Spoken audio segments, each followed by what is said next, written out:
नमस्कार, मी life coach पवित्रा. मित्रांनो, आज ज्या वेळेला नवीन नवीन लेटेस्ट मूवीज येतात, आपण बघितलं असेल, जसं सैराट मूवी आला तसं आपल्या युवा पिढीवरती कुठेतरी थोडाफार त्याचा इफेक्ट बघायला मिळाला आणि आरची परशा सगळीकडेच फेमस झाले.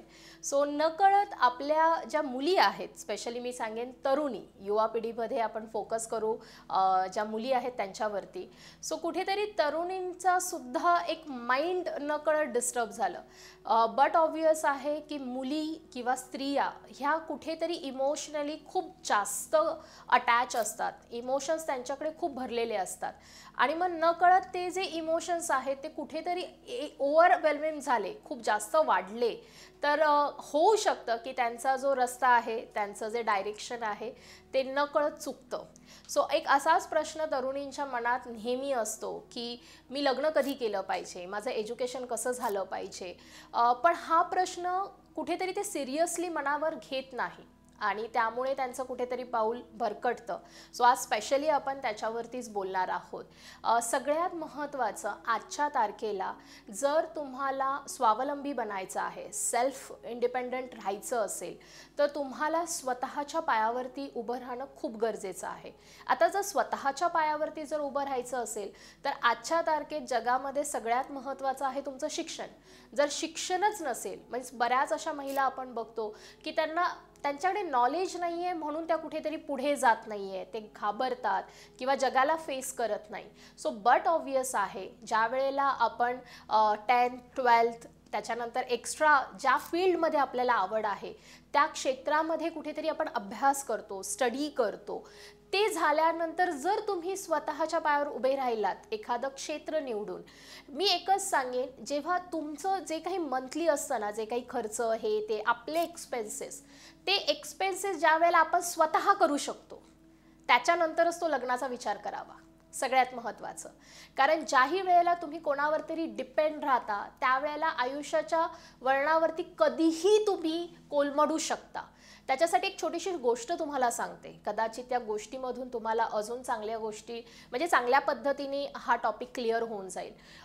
एक राजा असतो आणि राजा नेहमी आहे ना असं कंटिन्यू बाहेर जात असतो शिकारीसाठी, फेरफटका मारण्यासाठी. त्याच्या संपूर्ण राज्यामध्ये जस्ट फिरून येणं त्याची एक सवय असते की थोडंसं लक्ष ठेवायचं संपूर्ण राज्यावरती. सो तो असाच एकदा बाहेर निघतो आणि बाहेर निघताना जसं थंडीचं वातावरण आहे तसंच त्याच्याकडेही थंडीचं वातावरण असतं आणि बाजूला जसं तो निघतो त्याच्या गेटच्या जवळ त्याचा जो द्वारपाल असतो ना, तो द्वारपाल तिथे उभा असतो. आता तो द्वारपालला तो बघतो आणि तो हे ऑब्झर्व करतो, त्याच्या लक्षात हे येतं की कुठेतरी ना त्याचा युनिफॉर्म खराब झालाय. बरीच वर्ष तो तेच कपडे घालतोय आणि आता थंडी वाढली आहे. सो थंडी वाढल्यामुळे कुठेतरी आहे ना त्याला ना काहीतरी एक्स्ट्रा देणं गरजेचं आहे, अदरवाईज इतक्या थंडीमध्ये कंटिन्यू बाहेर राहणं कसं शक्य आहे. सो तो जाता जाता जस्ट राजाच्या त्यांचे जे सैन्य असतात, बाकीची मंडळी, त्यांना फक्त एक ऑर्डर देतात की ह्या द्वारपालाला नवीन तुम्ही कपडे द्या, थोडेसे हीटवाले कपडे द्या जेणेकरून ऊब तयार होईल. हे सांगून राजा निघून जातात. ठीक आहे. आणि त्याच्यानंतर ते ज्या वेळेला ते दौऱ्याला निघतात, हा दौरा 3-4 दिवसांचा असतो. आता हे निघून गेलेत. 3-4 दिवसानंतर ज्या वेळेला ते रिटर्न येतात त्यांच्या त्या महालामध्ये, त्यावेळेला ते बघतात की तो जो द्वारपाल असतो ना त्याची डेथ झालेली असते, त्याचा मृत्यू झालेला असतो. आता जसा त्याचा मृत्यू झालेला, राजाला कळत नाही की जाताना तर हा व्यवस्थित होता, 3-4 दिवसात असं काय घडलं की त्याची डेथ झाली. त्याच्या बाजूला कुठेतरी एक ती चिठ्ठी लिहिलेली असते. सो त्याचे सैन्य त्याला चिठ्ठी देतात आणि राजांना सांगतात की राजा ते चिठ्ठी लिहून ठेवलेली होती त्यांनी आणि नकळत आजच त्यांचा मृत्यू झालाय. सो राजा ती चिठ्ठी वाचतात आणि त्या वाचल्यानंतर त्यांना सगळ्यात मोठा धक्का बसतो. तो द्वारपालचं एकच वाक्य त्यांनी लिहिलेलं असतं की राजा, तुम्ही जोपर्यंत मला भेटला नव्हतात ना तोपर्यंत मला ही थंडी ना मी आरामात ती मॅनेज करत होतो, मी फाईट करत होतो त्याच्याशी. पण जशी तुम्ही मला एक होप दाखवली, एक आशा दाखवली की मी तुला आता गरम कपडे देईन, तुझा युनिफॉर्म चेंज करेन, ती आशा दाखवल्यानंतर, ती जागृत झाल्यानंतर माझ्या मनाने त्या थंडीबरोबर फाईट करणंही सोडून दिलं आणि मला खूप त्रास होतोय, मला मला आता सहन होत नाहीये, अजूनही मला ते गरम कपडे मिळालेले नाही आहेत आणि जर ते नाही मिळाले तर माझा मृत्यू होईल, मी नाही फाईट करू शकत. ही वाक्य त्याच्या लेटरमध्ये लिहिलेली असतात.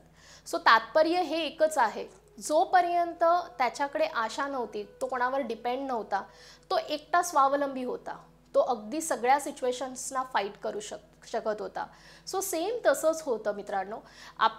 आपण ज्या मुली आहेत, सगळ्या महिला वर्ग आहेत, आपण जर चेक केलं बऱ्याच वेळा तो कोणावरती तरी डिपेंड असतो आणि ज्या वेळेला तो डिपेंड असतो ना, तो त्या फॉर्मने तो येऊ शकत नाही, तो ओपन होऊ शकत नाही आणि कधीतरी जर त्याला एकटं सोडलं गेलं मग तो पूर्णपणे खचतो. सो सगळ्यात महत्त्वाचं आहे, मी सगळ्या मुलींना, महिला वर्गांना एकच सांगेन, पहिला तुम्ही स्वतःच्या पायावरती उभं राहा. प्रत्येक गोष्टीचं एक वय असतं. सो जे आपल्याला सुरुवातीचं वय, एक एज मिळालेलं आहे, त्यावेळेला तुम्ही प्रॉपर शिका, अभ्यास करा, ज्या गोष्टीमध्ये तुम्हाला इंटरेस्ट आहे. मी असं नाही म्हणणार की तुम्ही डिग्री घ्या, गरज नाही. तुम्हाला ज्या क्षेत्रामध्ये इंटरेस्ट आहे, जिथे तुम्हाला पुढे जायचं आहे, ती गोष्ट शिका, त्याचा अभ्यास करा. तो अभ्यास झाल्यानंतर ज्या वेळेला तुम्ही स्वतःचा खर्च स्वतः करू शकता, स्वतः स्वावलंबी आहात, त्यानंतर सेकंड स्टेज येते, ती येते लग्नाची. कारण लग्न झाल्यावरती सेकंड फॅमिलीला तुम्हाला सांभाळायचं असतं.